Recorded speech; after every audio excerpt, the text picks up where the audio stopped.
तो आज हमारा टॉपिक है उपसहसंयोजक यौगिकों का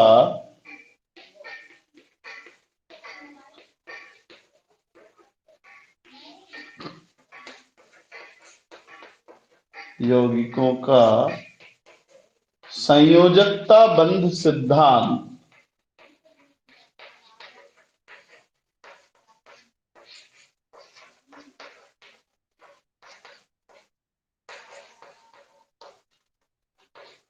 ऐसे तो ढेर सारे पॉइंट्स बुक में हैं। मैं आपको चार पांच सरल पॉइंट्स में इनको क्लियर करने की कोशिश करता हूं, ठीक है ना। पहले तो बुक के पॉइंट्स पढ़ लेते हैं। इस सिद्धांत का प्रतिपादन लिनस पॉलिंग और जे एल स्लेटर ने 1923 में किया था। यह सिद्धांत चूंकि संयोजकता बंध सिद्धांत का ही एक्सटेंडेड रूप है, विस्तारित रूप है, जो ये मानता है कि बंध बनाने में बाह्यतम कोश के कक्षक भाग लेते हैं, या हम ये कहें बाह्यतम कोश के कक्षक ही भाग लेते हैं।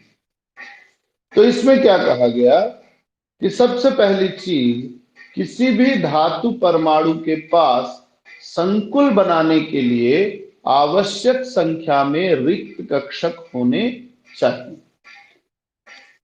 केंद्रीय धातु आयन अनेक रिक्त कक्षक उपस्थित रहते हैं जो लिगेंड द्वारा प्रदत्त इलेक्ट्रॉनों को स्वीकार करते हैं। बंध बनाने में प्रयुक्त इन रिक्त कक्षकों की संख्या ही उस संकुल में उस धातु आयन की उपसहसंयोजन संख्या होती है।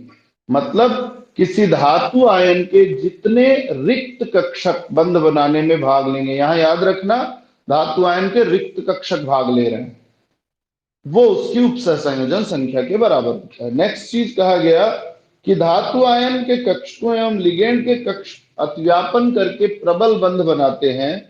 कक्षकों का अतिव्यापन जितना अधिक होगा, बंध उतना मजबूत होता है। छोड़िए, धातु आयन में संकरण में भाग लेने वाले कक्षकों की संख्या संकरण के बाद बने कक्षकों की संख्या के बराबर होती है। यह भी कुछ नया नहीं है कि संकरित कक्षकों की संख्या भाग लेने वाले कक्षकों की संख्या के बराबर होती है।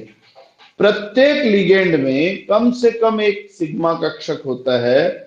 लिगेंड द्वारा सिग्मा कक्ष का एकाकी इलेक्ट्रॉन युग्म धातु के रिक्त कक्षक को दिया जाता है। यानी लिगेंड के पास भरा हुआ कक्षक होगा और इस इलेक्ट्रॉन को लिगेंड धातु आयन को देके बंध बनाता है। धातु आयन के रिक्त कक्षक लिगेंड के इलेक्ट्रॉन युक्त कक्षक के साथ अतिव्यापन करके उपसहसंयोजक बंध का निर्माण करते हैं। जब संकरण में केंद्रीय आयन के डी कक्षक प्रयुक्त होते हैं, तब ये डी कक्षक आंतरिक अथवा बाह्य डी कक्षक हो सकते हैं। इस आधार पर हम संकरण को आंतरिक कक्षक संकुल या बाह्य कक्षक संकुल या उच्च चक्र, निम्न चक्रण या उच्च चक्रण के नाम से जानते हैं। मैं इसको डिटेल करूंगा आपको। तो अच्छा, किसी संकुल की संरचना धातु आयन में हुए संकरण के ऊपर निर्भर करती है। इसको 5-6 पॉइंट में बना देते हैं। पॉइंट नंबर 1 ये कहता है कि संकुल बनाने के लिए धातु आयन के बाह्यतम कोश में आवश्यक संख्या में रिक्त कक्षक होना चाहिए। पॉइंट नंबर 2, कई बार धातु आयन के बाह्यतम कोश में आवश्यक संख्या में रिक्त कक्षक पहले से उपस्थित रहते हैं और कई बार डी कक्षक के इलेक्ट्रॉनों को युग्मित करके कक्षकों को रिक्त किया जाता है। ठीक। तीसरा, जब लिगेंड धातु आयन के नजदीक आता है, तब धातु आयन के रिक्त कक्षक संकरण करते हैं और समान ऊर्जा के नए कक्षकों का निर्माण करते हैं। चौथा, धातु आयन के रिक्त संकरित कक्षक लिगेंड के भरे हुए कक्षकों के साथ अतिव्यापन करके उपसहसंयोजक बंध का निर्माण करते हैं। संकुल की संरचना धातु आयन में हुए संकरण पर निर्भर करती है। अब यहां एक खास बात जो और ध्यान देनी है कि संकरण में कैसे कक्षक भाग लेते हैं। संकरण में ए यदि n-1 डी कक्षक ns तथा np के साथ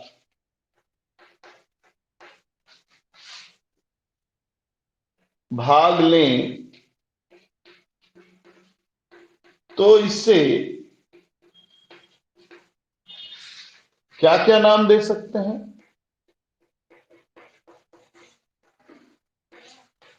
आंतरिक कक्षक संकुल, बी निम्न चक्रण संकुल।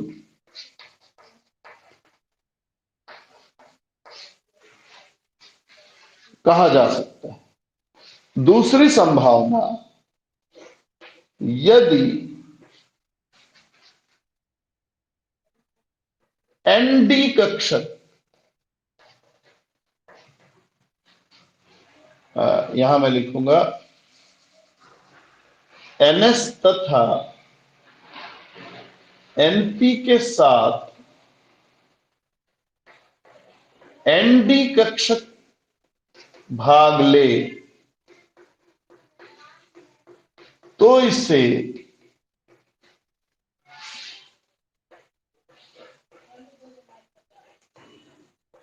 बाह्य कक्षक संकुल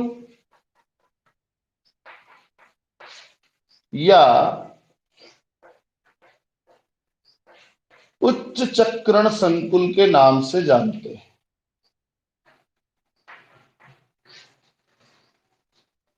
ठीक है, बाह्य कक्षक या उच्च। तो अब बारी आती है कि इसके उदाहरण कौन कौन से हैं। तो इसके दो उदाहरण हैं। उपसह संयोजन संख्या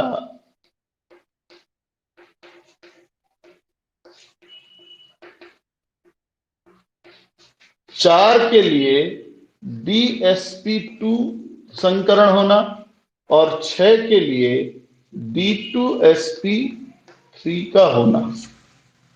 यह आपका आंतरिक कक्षक संकुल है। जबकि इसके लिए उपसह संयोजन में डी तो भाग लेता नहीं, 4 के लिए उपसह संयोजन संख्या 4 के लिए sp3 और 6 के लिए sp3d2। आप देखो डी पहले लिखा हुआ है तो वो 3d है और डी बाद में लिखा हुआ है तो वो 4d है। ठीक है, अच्छा। अब बारी आती है कि कब आप ऐसा करोगे। इसका कोई ट्रिक नहीं है, पर मैं आपको एक ट्रिक बता रहा हूं। ठीक है ना, कब आप n-1d करोगे और कब ये। अच्छा, इसमें याद रखो कि आंतरिक कक्षक संकुल बनाने में, मैं यहीं पे उसको स्पेसिफाई कर दूं,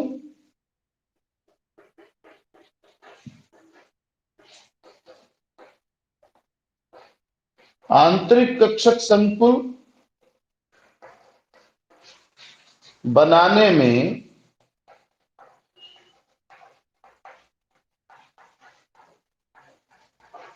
आवश्यक होने पर n-1 d कक्षकों के इलेक्ट्रॉनों का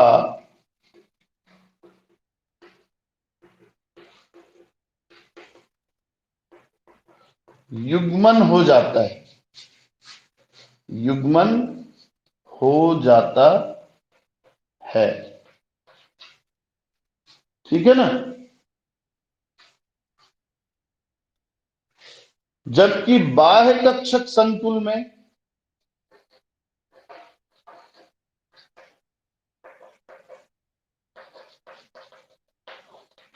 संकुल बनाने में n-1 d कक्षक के इलेक्ट्रॉनों का युग्मन नहीं होता है।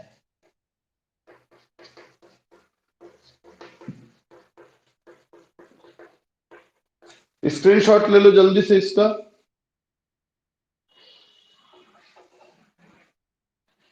ठीक है, अब आइए जरा संकरण देख लें, फिर एक्सप्लेन करेंगे तो चीजें क्लियर हो जाएंगी, कोई बड़ी बात नहीं।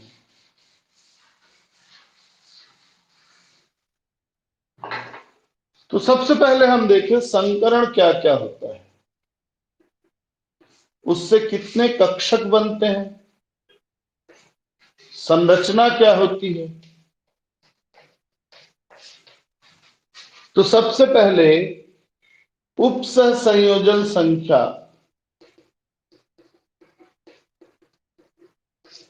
4 के लिए संकरण हो सकता है BsP2। 4 कक्षक, संरचना वर्ग समतलीय।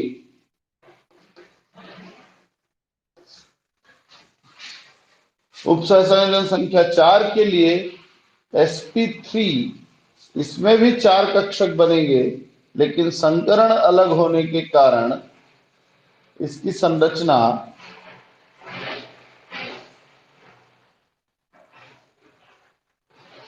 चतुष्फलकीय होती है।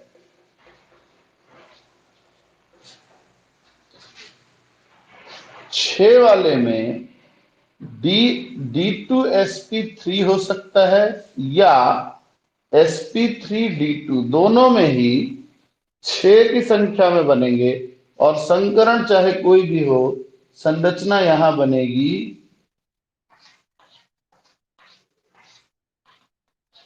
अष्टफलकीय।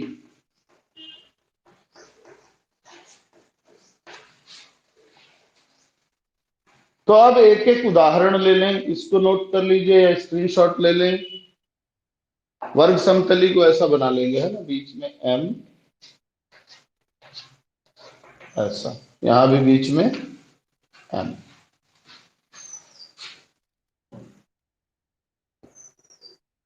ठीक है, आगे देखें। अब मैं आपको उदाहरण देता हूं और इससे बात समझ में आएगी कि कब आपको युग्मन कराना है और कब नहीं कराना है। अभी आप ये समझें कि युग्मन कराने के लिए आपको लिगेंड पे निर्भर रहना है, लिगेंड देखना है, प्रबल लिगेंड केवल देख लो।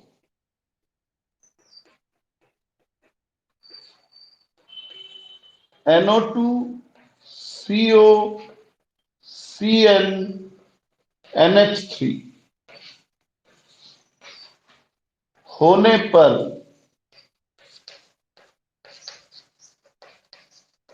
युग्मन होता है,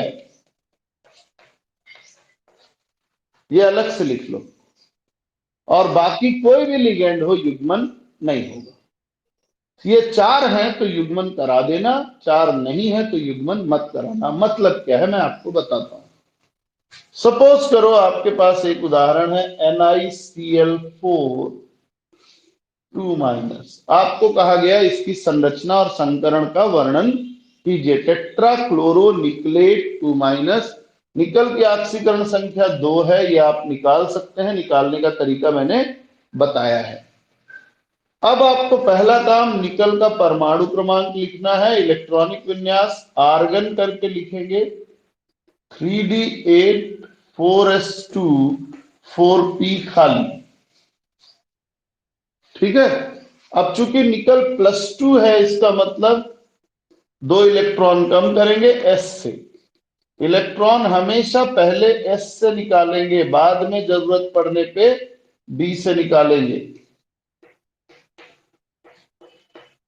अब आओ सामान्य अवस्था पे, तो जो जैसा दिख रहा है, D में हमको 8 इलेक्ट्रॉन दिख रहे हैं, तो हम D में 8 भर देंगे, अपना दिमाग नहीं खर्च करेंगे। 1 2 4 5 6 7 8।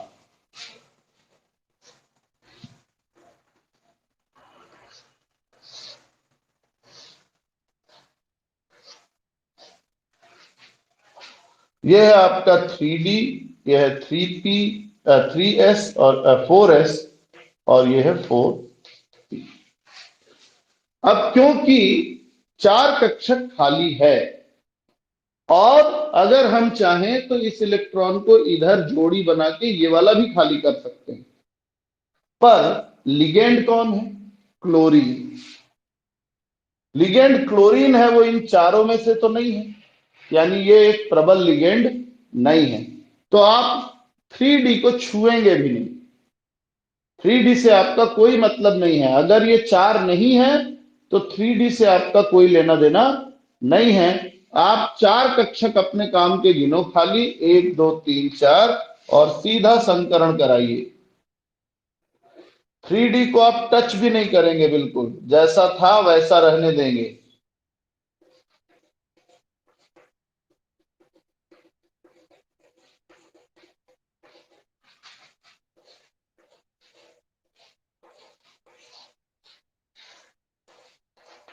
इसको घेर दिया हमने। कौन सा संकरण हुआ भाई? ये sp3 संकरण हुआ। और एक एक क्लोरीन अपना एक एक जोड़ी इलेक्ट्रॉन देके इससे बंध बना लेगा। आप चाहो तो क्लोरीन क्लोरीन लिख सकते हो। तो संरचना चूंकि sp3 हुई है, इसलिए निकल बीच में रहेगा और चारों क्लोरीन इसके चार कोनों पे पाए जाएंगे।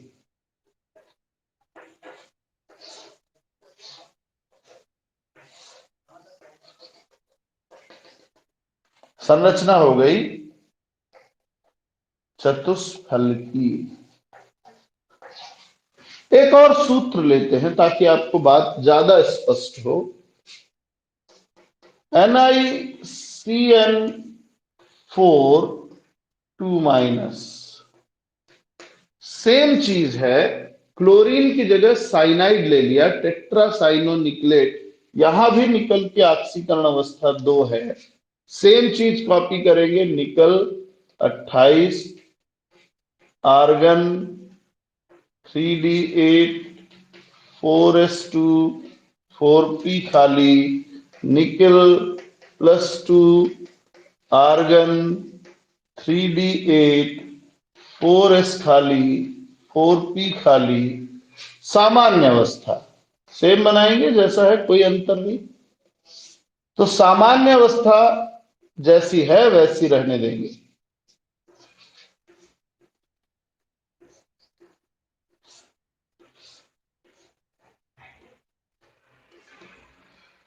एक दो तीन चार पांच छ सात आठ, चार साइनाइड से जुड़ना है, जैसे यहां चार क्लोरीन से जुड़ना था। चार खाली कक्षक, पर साइनाइड नहीं मानता। साइनाइड कहता है हम प्रबल लिगेंड है, डी में हमारे लिए जगह बनाओ। तो 3D को आपको टच करना पड़ेगा। अगर जगह बन सकती है तो बन सकती है। ये इलेक्ट्रॉन यहां कूद के आ जाए तो एक खाली हो जाएगा, तो यहां उत्तेजित अवस्था आएगी।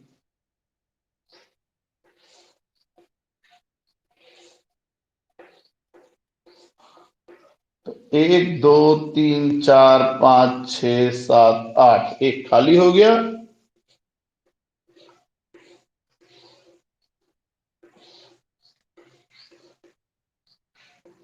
हमको तो चार कक्षक से मतलब है, तो P का एक कक्षक रह जाएगा।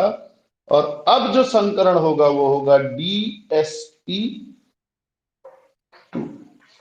और एक एक साइनाइड अपने लिगेंड यहां, अपने इलेक्ट्रॉन यहां देके बंध बनाएगा। Cyanide cyanide cyanide cyanide. तो चूंकि संकरण DsP2 हुआ है, इसलिए संरचना वर्ग समतलीय बनेगी।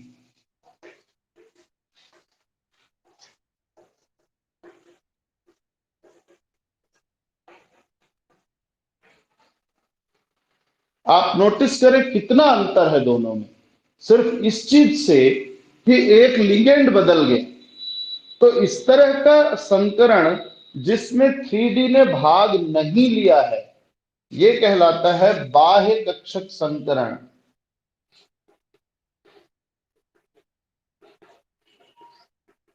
अच्छा, यहां देखो, अयुग्मित इलेक्ट्रॉनों की संख्या ज्यादा है, दो अयुग्मित इलेक्ट्रॉन है। इसलिए म्यू का मान, जो कि फॉर्मूला हम लिखते हैं, क्या लिखते हैं भाई?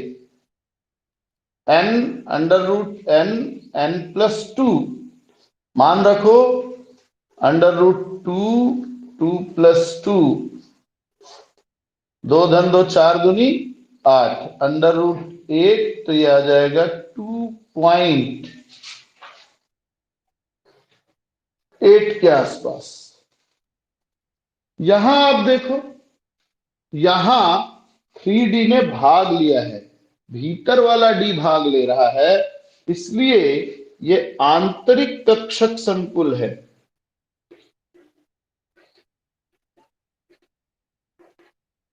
और यहां अयुग्मित इलेक्ट्रॉन कितना है भाई, देखो 0, यानी म्यू का मान आएगा, फार्मूला तो वही है, n+2, 0 रख देंगे तो म्यू का मान आ जाएगा 0। आप बताओ चक्रण का मान ज्यादा कहां आ रहा है, यहां आ रहा है। तो इसलिए आप देखो कि बाह्य कक्षक संकुल को हम उच्च चक्रण और आंतरिक कक्षक संकुल को हम निम्न चक्रण संकुल के नाम से जानते हैं। कोई दिक्कत है इसमें? सिंपल सा है। तो ये आपका एक टॉपिक हुआ बड़ा, ठीक है। एक और उदाहरण, इसका स्क्रीनशॉट ले लो।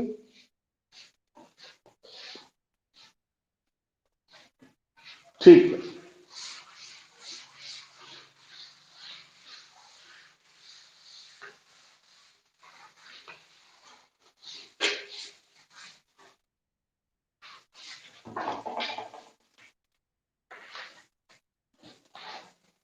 तो अब हम अगला उदाहरण लेंगे, हेक्साएमीन कोबाल्ट 3।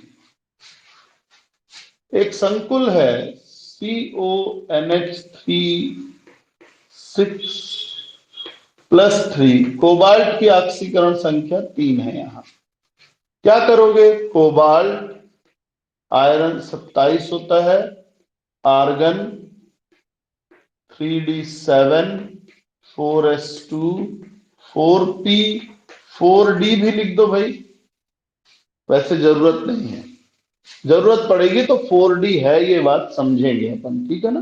बाद में बनाओ तो ये मत बोलना कि सर लिखे नहीं, क्योंकि 4 वाला शुरू हो गया है तो 4d भी होगा, 4f भी होगा। 6 संकुल है ना, 6 लिगेंड, ठीक है। यहां कोबाल्ट है +3 अवस्था में, यानी 3 इलेक्ट्रॉन निकालेंगे, तो पहले 2 निकाल दिए S से और 1 निकालेंगे D से, तो 3D6 हो जाएगा, 4s खाली 4p। और सामान्य अवस्था पे, सामान्य अवस्था में आपको 3D बनाना है,